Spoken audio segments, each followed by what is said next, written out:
ក្រោយពីព្រះបាទភវវរ្ម័នសោយទីវង្គតទៅចេត្រាសេនាជាប្អូនក៏បានឡើងគ្រងរាជ្យបន្តពីព្រះរាមដែលទ្រង់មានព្រះនាមក្នុងរាជថាមហេន្ទ្រវរ្ម័នព្រះបាទមហេន្ទ្រវរ្ម័នទ្រង់បានបន្តដំណើរពង្រីកអំណាចរបស់អាណាចក្រចេនឡាបន្តទៅទិសខាងលិចនិងទៅទិសខាងត្បូងទៀតហើយដើម្បីការពារព្រំដែនផ្នែកខាងកើតព្រះអង្គបានរឹតចំណងមិត្តភាពយ៉ាងជិតស្និទ្ធដោយបានធ្វើសន្ធិសញ្ញាជាមួយនឹងប្រទេសចម្ប៉ាថែមទៀតផង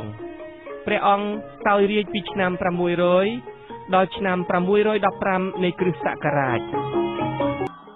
ក្រោយពីព្រះបាទមហេន្ទ្រវរ្ម័នសោយទីវង្គតទៅព្រះរាជបុត្ររបស់ព្រះអង្គ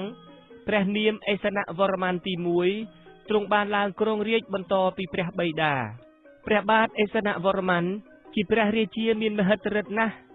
គឺព្រះអង្គនេះហើយដែលបានបញ្ចប់ការវាយដណ្ដើមយកអាណាចក្រភ្នំទាំងស្រុង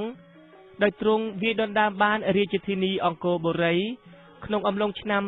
630នៃគ្រិស្តសករាជព្រះអង្គបានពង្រីកការត្រួតត្រាឆ្ពោះទៅទិសខាងត្បូង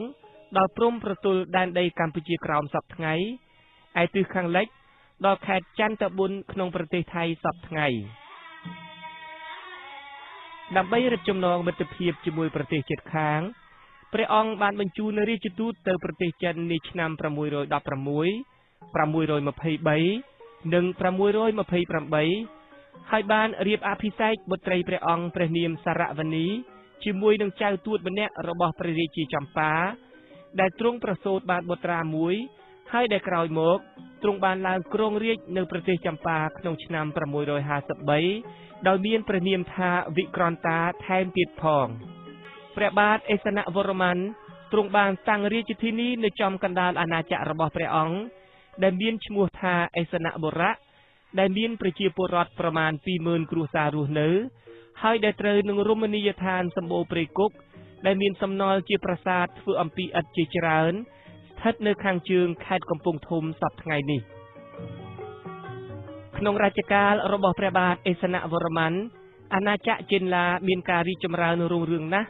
ប៉ុន្តែក្នុងពេលដែលព្រះអង្គចូលទីវង្គតទៅហើយដែលហាក់ដូចជាគ្មានបុត្របន្តរាជផងនោះភាពវឹកវរចលាចលក៏បានផ្ទុះឡើងសារជា